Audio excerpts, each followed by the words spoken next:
A very good morning, student. So, again we continue our chapter number 8, that is cell, the unit of life. In previous class, I teach you about cytoskeleton. In today's class, our topic is cilia and flagella. Okay, so let's start today's topic. So, cilia singular cilium and flagella singular flagellum. तो देखिए यहाँ पे आपको क्या बता रहा है कि सीलिया को अगर हम सिंगल सीलिया की बात कर रहे हैं तो उसको हम क्या कहेंगे, सीलियम कहेंगे, और अगर सिर्फ सिंगल फ्लैजिला की बात हो रही है तो उसको हम क्या कहेंगे, फ्लैजिलम कहेंगे. ओके, और जब प्लूरल फॉर्म में इसी चीज़ को प्रोनाउंस करेंगे तो सीलियम को क्या कहेंगे, सीलिया कह देंगे, और फ्लैजिलम को कहेंगे फ्लैजिला. ओके, तो यही यहाँ पे बता रहा है. Then are hair like outgrowths of the cell membrane. तो ये जो सीलिया और फ्लैजिला होते हैं ये कैसे होते हैं, हेयर लाइक स्ट्रक्चर होते हैं, और ये जो हेयर लाइक स्ट्रक्चर ये कहाँ से ग्रो कर जाते हैं, ये करते हैं सेल मेम्ब्रेन से ग्रो. सेल मेम्ब्रेन हम लोग किसको कहते हैं, सेल का जो बाउंड्री रहता है दैट इज़ प्लाज्मा मेम्ब्रेन, उसी को हम सेल मेम्ब्रेन कहते हैं. ओके, तो आप हमेशा याद रखिएगा कि सीलिया और फ्लैजिला जो है वो कहाँ से ग्रो करता है, वो सेल मेम्ब्रेन से ग्रो करता है. और ये कैसा स्ट्रक्चर होता है, हेयर लाइक स्ट्रक्चर होता है. ओके, जैसे हम लोगों के बाल होते हैं उसी तरह से ये भी होता है. Cilia are small structures which work like oars, causing the movement of either the cell or the surrounding fluid. तो देखिए बता रहे हैं कि जो सीलिया होता है वो कैसा स्ट्रक्चर है, छोटा छोटा स्ट्रक्चर है एज कंपेरिजन टू फ्लैज. तो ये वर्क कैसा कर रहा है, ओआर्स की तरह वर्क कर रहा है. ओआर्स हम किसको कहते हैं, ये जो वर्ड है OARS, ओआर्स मतलब क्या होता है, वो जो बोट वगैरह चलाते हैं जिसको हिंदी में मल्लाह कहते हैं, ठीक है ना, उनको कहते हैं. तो वो कैसे पानी में अपने जो उन लोगों का एक इंस्ट्रूमेंट होता है उसको लेके चलाते हैं. ओके, तो सराउंडिंग वाटर जो है उसको हटाते हटाते ही तो वो आगे बढ़ते हैं. तो उसी तरह से ये जो सीलिया होता है इसका काम क्या होता है, ये भी उन्हीं ओआर्स की तरह काम करता है. ये क्या करता है, जो भी सेल के आसपास के फ्लूइड है, मतलब ये आपका सेल है ना, तो सेल के जो आइदर सराउंडिंग में ये जो फ्लूइड्स प्रेजेंट हैं उसको क्या करेगा, उसको हटाने का काम करेगा, उसका मूवमेंट कराएगा, या फिर सेल को मूव करने में हेल्प करेगा. ओके, तो हमेशा ये याद तो आप रखिएगा कि सीलिया और फ्लैजिला का मेन काम क्या है, ये मोटिलिटी प्रोवाइड करता है, मूवमेंट प्रोवाइड करता है, जिसमें भी ये प्रेजेंट रहेगा उसको. ओके, तो अभी हम सेल के केस में बात कर रहे हैं, तो ये अभी किसका मूवमेंट करवा रहा है, सेल का मूवमेंट करवा रहा है. उसके अलावा जो आसपास के सराउंडिंग फ्लूइड्स हैं या वाटर है उसका भी क्या कर रहा है, मूवमेंट कर रहा है. ओके, तो वही चीज़ यहाँ पे लिखा है, cilia are small structures which work like oars causing the movement of either the cell or the surrounding fluid. Okay, then अब फ्लैजिला के बारे में बता रहा है. Flagella are comparatively longer and responsible for cell movement. तो flagella जो है वो क्या है, सीलिया के कंपैरिजन में थोड़ा लॉन्ग रहता है, और ये भी सेल का क्या करवाता है, मूवमेंट करवाता है. ओके, लेकिन इसमें सराउंडिंग फ्लूइड के बारे में कुछ नहीं लिखा है. Then the prokaryotic bacteria also possesses flagella but these are structurally different from that of eukaryotic flagella. then कह रहा है कि जो मैंने आपको प्रोकैरियोटिक यूकैरियोटिक सेल के बारे में बताया था, प्रोकैरियोटिक सेल जिनका जो न्यूक्लियस होता है वो वेल डेवलप नहीं होता है, दैट्स वाई हम उसको क्या कहते हैं, न्यूक्लियोइड कहते हैं, क्योंकि उसमें न्यूक्लियर मेम्ब्रेन प्रेजेंट नहीं होता है ना. और यूकैरियोटिक सेल जो कि मॉडर्न सेल है, जो कि पूरी तरह से वेल डेवलप फॉर्म में. ओके, तो क्या बता रहा है कि प्रोकैरियोटिक और यूकैरियोटिक बैक्टीरियाज जो है दोनों में क्या होते हैं, फ्लैजिला होते हैं. ओके, अब ये फ्लैजिला वगैरह ह्यूमन में तो प्रेजेंट रहते नहीं है ना, तो उनमें ये दोनों में फ्लैजिला होते हैं, बट स्ट्रक्चर के अकॉर्डिंग वो दोनों एक दूसरे से क्या होते हैं, डिफरेंट होते हैं. ओके, तो ये चीज़ यहाँ पे बता रहे हैं. Then the electron microscope study of cilium or the flagellum show that they are covered with plasma membrane. तो देखिए बता रहे हैं कि जब हम इलेक्ट्रॉन माइक्रोस्कोप से स्टडी करते हैं सीलियम और फ्लैजिलम की, देखिए अभी सीलियम और फ्लैजिलम लिखा है, दैट मीन्स वो क्या बता रहे हैं, एक सीलिया और एक फ्लैजिला के बारे में बात कर रहा है. ठीक है, तो जब हम इलेक्ट्रॉन माइक्रोस्कोप से स्टडी करते हैं सीलियम और फ्लैजिलम की, तो उससे हमको क्या दिखता है कि ये जो सीलिया है, लाइक ये फ्लैजिला है ना, जैसे ये मैंने फ्लैजिला थोड़ा बड़े लेवल पे बना दिया, और ये छोटे छोटे क्या है, सीलिया. तो ये जो सीलिया और फ्लैजिला है ये क्या है, ये भी एक सेल मेम्ब्रेन से कवर्ड है. ओके, ये भी अपने एक प्लाज्मा मेम्ब्रेन से क्या है, सेल मेम्ब्रेन तो नहीं कहेंगे, प्लाज्मा मेम्ब्रेन से क्या है, कवर्ड है. ओके, मतलब इनका भी एक आउटर बाउंड्री प्रेजेंट है. ठीक है, तो आप ये याद रखेंगे कि सीलिया और फ्लैजिला में भी एक मेम्ब्रेन प्रेजेंट होता है, और उस मेम्ब्रेन को क्या कहते हैं, एक्सोनीम कहते हैं. Okay, there core called the axoneme. तो इनके कोर को क्या कहा जाता है, एक्सोनीम कहा जाता है. ये बहुत इंपॉर्टेंट टर्म है एक्सोनीम, जब आप नीट की भी तैयारी करोगे तो ये वर्ड आता ही है, इससे रिलेटेड क्वेश्चन. ओके, तो you have to remember that कि फ्लैजिला और फ्लैजिला जो होते हैं और सीलियम जो होते हैं उसमें क्या प्रेजेंट होता है, एक आउटर मेम्ब्रेन प्रेजेंट होता है जिसको हम क्या कहते हैं, एक्सोनीम कहते हैं, मतलब उस कोर को क्या कहेंगे, एक्सोनीम कहेंगे। ओके, देन क्या बता रहा है, possesses a number of microtubules running parallel to the long axis। अब बता रहे हैं कि ये जो एक्सोनीम होता है इसमें क्या होते हैं, बहुत सारे माइक्रोट्यूब्यूल्स होते हैं जो कि कैसे अरेंज रहते हैं, कैसे रन करते हैं, पैरेलली रन करते हैं। पैरेलल यानी आपको पता है इस तरह से जो कभी भी आगे जाके मीट नहीं होगी।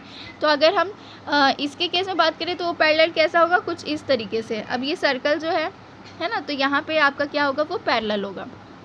तो देखिए हम स्ट्रक्चर में देख लेते हैं क्या बता रहा है यहाँ पे कि ये जो एक्सोनीम है उसमें क्या प्रेजेंट होता है, बहुत से माइक्रोट्यूब्यूल्स प्रेजेंट होते हैं। ओके, तो देखते हैं माइक्रोट्यूब्यूल्स कहाँ दिख रहे हैं हमको। ये किसका स्ट्रक्चर है, उसी का सीलिया फ्लैजिला का स्ट्रक्चर है। ओके, अब देखिए आपको यहाँ पे इसका प्लाज्मा मेम्ब्रेन दिख रहा है। ये जो है क्रीम कलर लाइक जो स्ट्रक्चर है, हल्का येलोइश दिख रहा है, ये क्या है, प्लाज्मा मेम्ब्रेन है। ओके, प्लाज्मा मेम्ब्रेन में हमको क्या क्या दिख रहा है, देखो इसमें अलग अलग टाइप के हमको क्या दिख रहे हैं, माइक्रोट्यूब्यूल्स दिख रहे हैं। तो ये जो है ये क्या है, पेरिफेरल माइक्रोट्यूब्यूल्स। और डबलेट क्यों लिखा है, क्योंकि आपको दिख रहा है दो फॉर्म में है इस तरह से। ओके, तो इसलिए इसको क्या लिख दिया है, डबलेट लिख दिया है।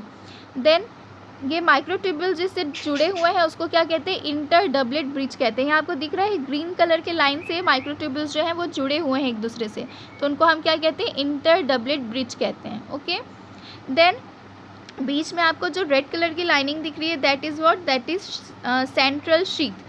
ये सेंट्रल शीथ क्यों लगी होती है, क्योंकि आपको दिख रहा है बीच में भी दो ठोक माइक्रोट्यूब्यूल्स हैं। ये जो सर्कल है इसके सेंट्रल पोर्शन में भी क्या है, सेंटर में माइक्रोट्यूब्यूल्स दिख रहे हैं दो ठोक। तो ये जो माइक्रोट्यूब्यूल्स हैं इनको बाउंड करने के लिए ये क्या होता है, ये सेंट्रल शीथ जो है वो लगा होता है ताकि ये अच्छे से अरेंज फॉर्म में रहें। ओके, और ये जो सेंट्रल माइक्रोट्यूब्यूल है उनको क्या कहेंगे, हम सेंट्रल माइक्रोट्यूब्यूल ही कहेंगे। और ये माइक्रोट्यूब्यूल से ये देखिए स्पोक लाइक स्ट्रक्चर निकल रहा है, इस स्पोक लाइक स्ट्रक्चर को क्या कहते हैं, रेडियल स्पोक कहते हैं। ओके, तो चलिए अब लाइन वाइज इन सब स्ट्रक्चर्स के बारे में पढ़ते हैं। तो अभी तक हमने क्या देखा कि इसके पेरिफेरल पोर्शन में पूरे क्या प्रेजेंट होते हैं, डबलेट फॉर्म में माइक्रोट्यूब्यूल्स प्रेजेंट होते हैं। और ये टोटल कितने माइक्रोट्यूब्यूल प्रेजेंट होते हैं, ये टोटल 9 माइक्रोट्यूब्यूल्स प्रेजेंट होते हैं। चलिए काउंट कर लेते हैं, 1 2 3 4 5 6 7 8 9। दिखा आपको 9 माइक्रोट्यूब्यूल्स पेरिफेरल में प्रेजेंट है और 2 माइक्रोट्यूब्यूल्स जो है वो सेंट्रल में प्रेजेंट हैं। तो इसको हम कैसे डिनोट करते हैं, 9+2 डिनोट करते हैं। ओके, क्यों, क्योंकि ये बीच में सेंट्रल में प्रेजेंट है, दैट्स वाई इसको अलग से डिनोट करते हैं, और ये जो पेरीफेरी में प्रेजेंट है उसको अलग से डिनोट करते हैं। ओके, तो आप याद रखिएगा कभी भी 9+2 लिखे रहेगा तो ये मत सोचिएगा अरे इसमें मैथ्स कहाँ से आ गया। ओके, सो क्या बता रहे हैं यहाँ पे आपको, the axoneme usually has 9 doublets of radially arranged peripheral microtubules. तो अभी हमने देखा था, है ना, अभी मैंने आपको दिखाया था नहीं कि कैसे पेरिफेरी में 9 डबलेट्स प्रेजेंट है। ओके, 9 डबलेट्स क्यों कह रहे हैं, क्योंकि एक एक माइक्रोट्यूब्यूल तो प्रेजेंट नहीं है, इस तरह से उसमें 2 माइक्रोट्यूब्यूल प्रेजेंट है, दैट्स वाई 9 डबलेट्स कह रहा है। ओके, देन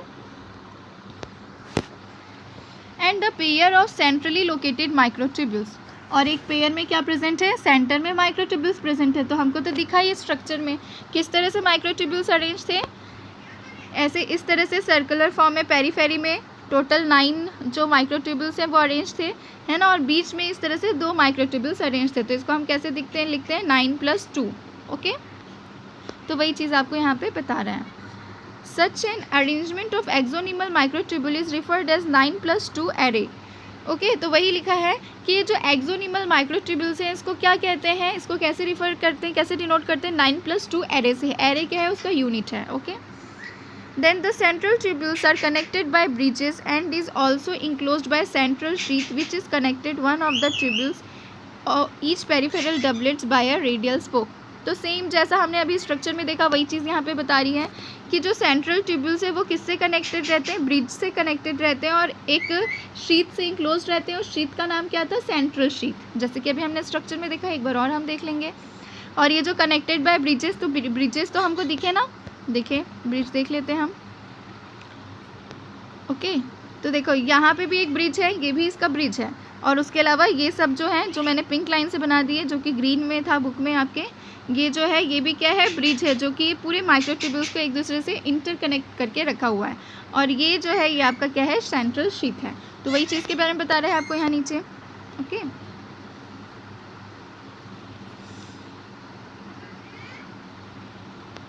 देन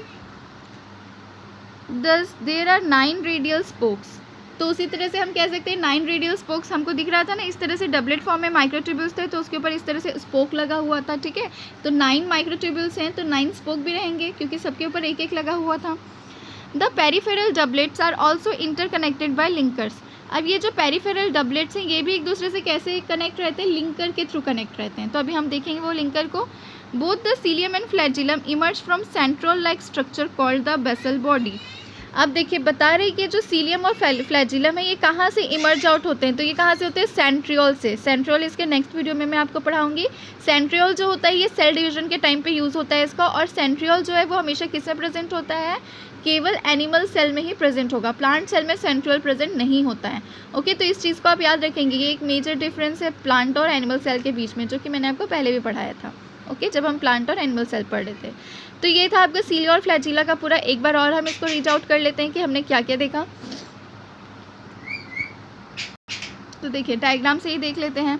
डायग्राम में हमको क्या क्या दिख रहा है, जो भी चीज़ हमने अभी पढ़ी वो सब चीज़ें हमको दिख रही है। सबसे पहले इसका प्लाज्मा मेम्ब्रेन, इसके प्लाज्मा मेम्ब्रेन मतलब ये जो कोर है उसको हम क्या कहें, एक्सोनिम। ओके, ये जो प्लाज्मा मेम्ब्रेन है उसको क्या कहते हैं, एक्सोनिम कहते हैं। बहुत इंपॉर्टेंट टर्म है, आपको याद रहना चाहिए। उसके बाद टोटल कितने माइक्रोट्यूब्यूल्स प्रेजेंट होते हैं, डबलेट के फॉर्म में 9 माइक्रोट्यूब्यूल्स जो है डबलेट के फॉर्म में प्रेजेंट होते हैं। और सेंट्रल में 2 माइक्रोट्यूब्यूल्स होते हैं, दैट्स वाई क्या लिखते हैं 9 + 2 माइक्रोट्यूब्यूल्स। ओके, अब ये जो माइक्रोट्यूब्यूल्स हैं ये एक दूसरे से किससे अटैच रहते हैं, एक लिंकर से अटैच रहते हैं, जिसको हम क्या कह रहे हैं, इंटर डबलेट ब्रिज कह रहे हैं। ओके, क्या कहते हैं, इंटर डबलेट ब्रिज कहते हैं। और जो माइक्रोट्यूब्यूल्स पेरीफेरी में रहते हैं उनको हम क्या कहेंगे, पेरीफेरल माइक्रोट्यूब्यूल्स, और ब्रैकेट में डबलेट लिखा है क्योंकि डबल डबल है वो। अब ये जो एक एक माइक्रोट्यूब्यूल्स हैं इनके ऊपर क्या अटैच्ड है, इनके ऊपर अटैच्ड है रेडियल शीथ। ओके, इनके सॉरी रेडियल शीथ कह रही हूँ मैं, रेडियल स्पोक। ओके, ये जो है ये क्या है आपका, रेडियल स्पोक है। ओके, यहाँ डायग्राम में आपको दिख रहा है क्या है, रेडियल स्पोक है।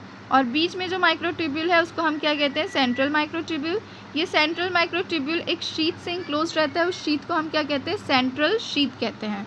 ओके, तो ये था पूरा आपका फ्लैजिला और सीलिया का स्ट्रक्चर, कि फ्लैजिला और सीलिया जो रहते हैं उसका ट्रांसवर्स सेक्शन देखेंगे तो वो कैसा दिखाई देता है। ओके, तो अभी तक सीलिया और फ्लैजिला मैंने आपको क्या क्या पढ़ाया, कि सीलिया और फ्लैजिला को सिंगुलर में क्या कहेंगे, सीलियम, और फ्लैजिला को फ्लैजिलम, सब में लास्ट में एम लगा देंगे। ओके, ये कैसे स्ट्रक्चर होते हैं, हेयर लाइक होते हैं। और कहाँ से ये निकलते हैं, ये निकलते हैं सेल मेम्ब्रेन से, मतलब इनका ग्रोथ कहाँ से होता है, सेल मेम्ब्रेन से, या फिर उसी को हम प्लाज्मा मेम्ब्रेन भी कहते हैं। अब सीलिया, जो आपको सीलिया और फ्लैजिला में डिफरेंस आ सकता है, तो देखो सीलिया और फ्लैजिला में डिफरेंस क्या क्या, सबसे पहले तो सिंगुलर प्लूरल बता दोगे आप, है ना। उसके बाद दूसरा डिफरेंस आप लिख सकते हो साइज़ का, कि सीलिया जो होता है वो as comparison two flagella small size का होता है। देन सीलिया जो है वो किस चीज़ के लिए, मूवमेंट के लिए रिस्पॉन्सिबल होता है, सेल के मूवमेंट के लिए तो होता है, साथ में सराउंडिंग फ्लूइड के। लेकिन फ्लैजिलम जो है वो केवल सेल के मूवमेंट के लिए रहता है ना। तो इस तरह से आप थोड़ा बहुत डिफरेंस बता सकते हो इन लोगों के में, बाकी सब तो उनका स्ट्रक्चर लगभग सेम है पूरा। ओके, और हाँ, आप एक और डिफरेंस ये बता सकते हो कि सीलिया जो होते हैं वो ज़्यादा नंबर में प्रेजेंट होते हैं, जो कि अभी आपकी बुक में नहीं दिया है, बट आपको पता होना चाहिए कि सीलिया जो होते हैं वो किसी भी ऑर्गेनिज्म में ज़्यादा नंबर में प्रेजेंट होंगे as comparison two flagella. Okay, flagella अगर प्रेजेंट भी होगा तो ज़्यादा से ज़्यादा 2 फ्लैजिला प्रेजेंट होंगे, है ना। लेकिन सीलिया सिर्फ 1-2 नहीं प्रेजेंट होते हैं, सीलिया बहुत से प्रेजेंट होंगे। ओके, जैसा माइक्रो ऑर्गेनिज्म का स्ट्रक्चर होगा, उस सेल का जिस तरह का स्ट्रक्चर होगा उसके अकॉर्डिंग सीलिया और फ्लैजिला, सीलिया जो है उसमें प्रेजेंट होता है। ओके, सो ये था आपका सीलिया और फ्लैजिला के बारे में। ओके, जस्ट इसके बाद मैं आपको नेक्स्ट वीडियो सेंड करूँगी, जो कि आपका नेक्स्ट टॉपिक होगा centrioles and centrosome. Okay, so thank you, have a nice day and keep studying.